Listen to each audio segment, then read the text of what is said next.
batandise okuyoola abaana baffe nga babasiba era kati ku ssaawa eno poliisi ejjudde. Abaaye musirike twogere ekintu kino kati bazze wano omuze ogwo gulimu omusajja bamuyita Semakula. Omusajja oyo Semakula yakolanga Muwembule ne Kayanja, kakati abenaale mu bamulonda ye chairman yajja yeeweze bwagenda kuzaayo disitulikiti eno mwenaalemu gye twagijja ekitasoboka. Kati yali emabega wa poliisi okuyoola abaki era bwenjogerera wano abaana dozens of our people okusingira ddala bamukono North naye kati n'abange babayodde bali muki mu poliisi sebo n'ekiro bayodde.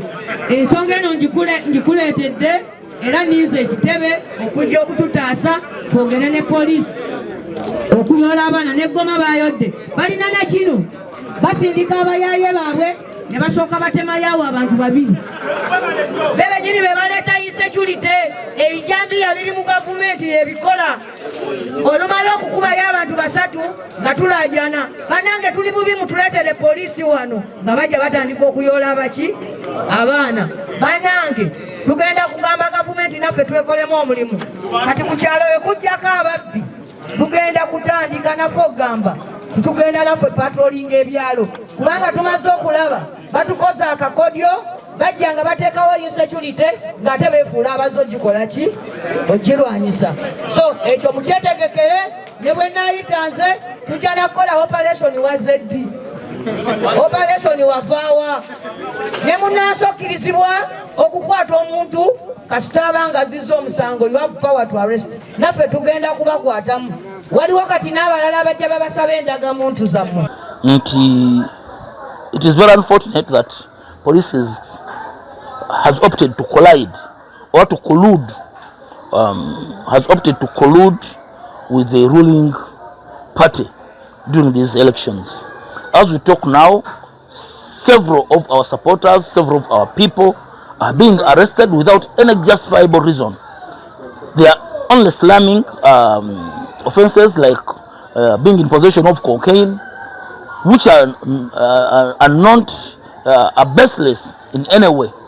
As you are all aware, police has always been doing operations and they are always keeping these exhibits. So when they arrest you, they get their items and they say that they have found you this item, which is not true. As we talk now, this division of Mukono, the police division of Mukono, the police division of Nagalama, several of our supporters have been arrested in hundreds. So we are inquiring what kind of operation is ongoing. We accept that we are approaching Christmas is 45 days ahead. But normally these are not the kind of operations which are ongoing. We call upon the Department of Community Policing within police, please to do its part, to be proactive, to alert the people what kind of operations are ongoing so that people can be aware. And they find if it means they're not supposed to move at any time at night, let us be alerted that by 7 everyone should be inside their homes. Minus that, I think we are going to approach police to inquire what kind of operation is ongoing.